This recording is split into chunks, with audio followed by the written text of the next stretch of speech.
I want to start my story and end my story with the same message. Awareness to the abuses that do not bruise. For this, I have decided to tell you all the story about the first time I recognized a red word. At the time, I had no idea it was a red word.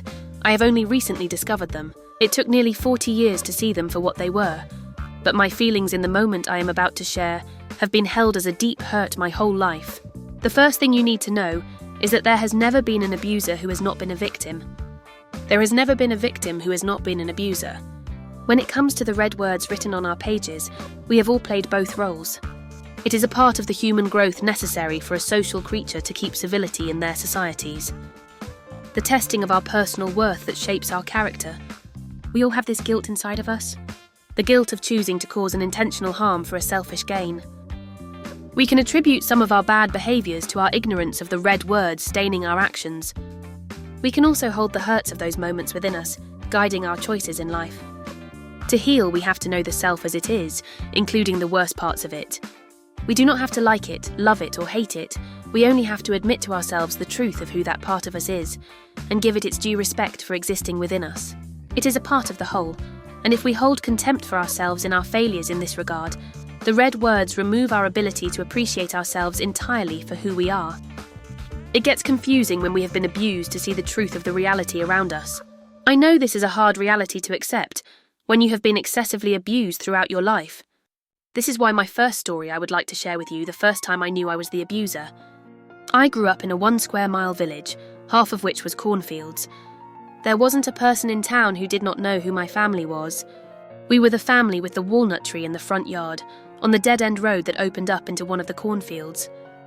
That old saying about not blinking when you drive through was absolutely true about my hometown.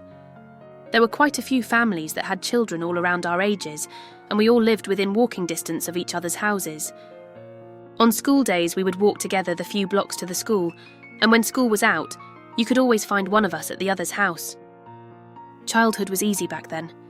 No major traumas had hurt me beyond repair just yet to my knowledge, and every day was like the movie The Sandlot. We played on the playground or tag in the neighbour's yard. We climbed trees and built forts. We rode bikes and went to ball games. We played make-believe and foraged the local flora for edible treasures like blackberries and pears. Life was pretty good. My best friend lived on the same street with a house in between our houses. I had been slightly jealous of her. My family had just built an addition onto our home, so there was no extra money for toys.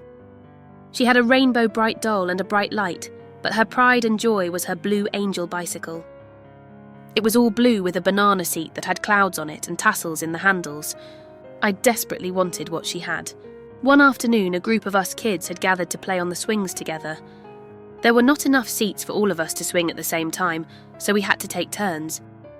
My sister saw my best friend coming to join in and forced me to give up my swing by shoving me backwards out of the swing. It knocked the air out of me, and when I got up, my friend had the seat filled. I was already mad at my sister, who was the first domino to fall in the chain of bad choices. I was so angry at her for hurting me, then be nice to my friend, which only made me angry at my friend, who I was jealous of in my deepest secrets. I decided to get her back. When we played, we always took off our shoes. There is nothing better than feeling the grass between your toes.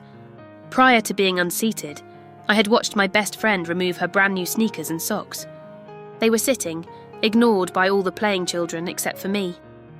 I took her sock first and walked over to a pile of dog poop.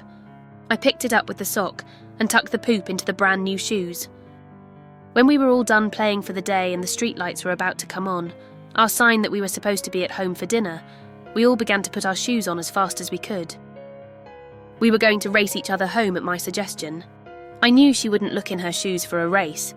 My friend got both feet in, no socks, and stood before she realised there was something in her shoe. I was watching the whole time, waiting to see what would happen as a result of my cruel trick. She sat back down on the ground, pulled her shoes off and tried to identify what it was on her feet. When she sniffed her shoe, she knew. I started laughing as I saw her face recognise it was poop. As she put two and two together, my laughter and the poop, she began to sob. She cried so hard she convulsed in the depths of her woe. I stopped laughing, but the damage had been done. I had let my selfishness, my jealousy, my anger all play out into actions that wrote red words on my best friend's pages. I watched as she grabbed her things, embarrassed, and took off sobbing in her humiliation. By then, all the other kids had seen making my joke cut even deeper into my best friend's heart. I had betrayed her.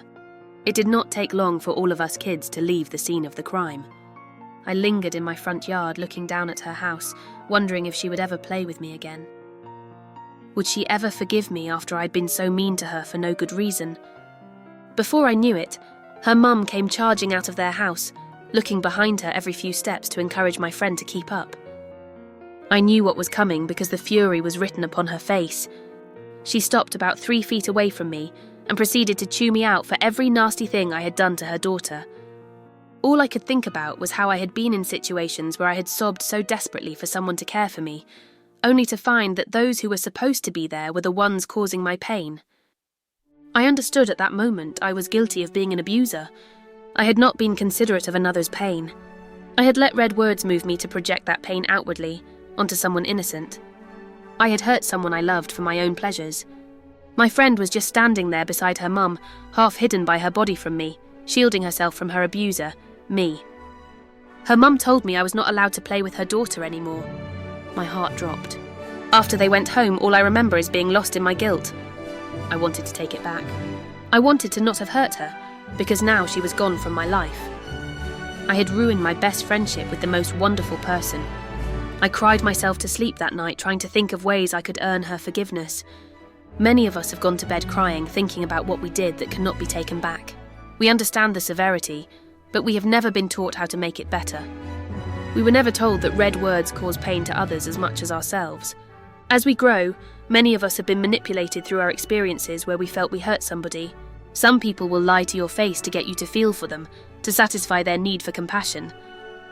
Yet we have all been that person who caused harm. We irresponsibly decide to dump our deep hurts onto others.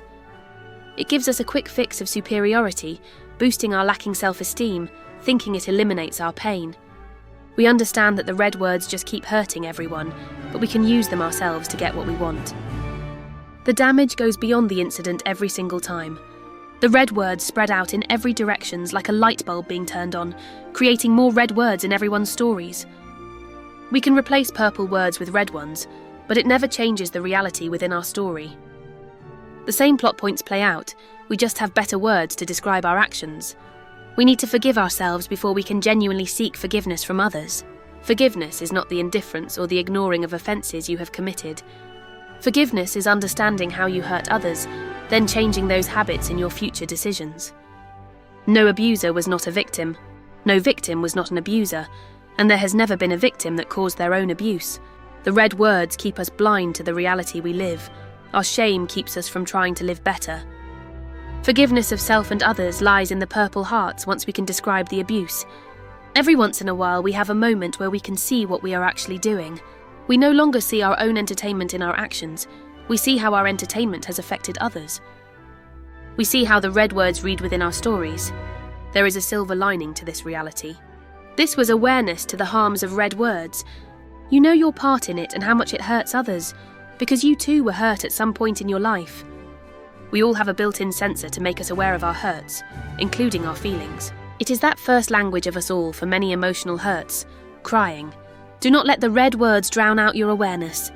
Those red words tell us indifference is easier than improving, but you never find satisfaction in a life without intentional concern for others, as much as the self. This is why you have to accept who you are, even the horrible things, to deserve or give forgiveness. That is the part of you that heals, as you find the purple in your story. You have everything you need to begin healing yourself today by finding your purple words. You have never been without it, but the red words confuse you about what to do to make it better. They distract you with false promises of grandeur at the expense of others. We all deserve to heal from our wounds. Then the hard work of figuring out how to take accountability for your actions begins. This is the end of today's tale, everyone. Do not forget that you are worthy of forgiveness. Still, it will be hard to remove red words from your memory of appropriate ways to treat others. It is like a withdrawal of a substance that has sustained you in lieu of a cure for your pain. Solutions only come through trial and error. There is no shame in failure. There is only shame in giving up when there is a way. When we authors do not think we have a chance of achieving, this doubt comes from the red words that currently define you. I know you are strong, brave and deserving simply because you have made it this far into the story. Both mine told here and your own. Now authors, where in your story can you change red words into paragraphs of purple? Where can you heal an old wound and earn those purple hearts? Start with something small like putting poop in your best friend's shoes. You are the one in control of your story, not the red words, and you have always been more than enough. Keep editing those stories, authors. I can't wait to hear what you have discovered in your story. Until the next story, everyone, cheers!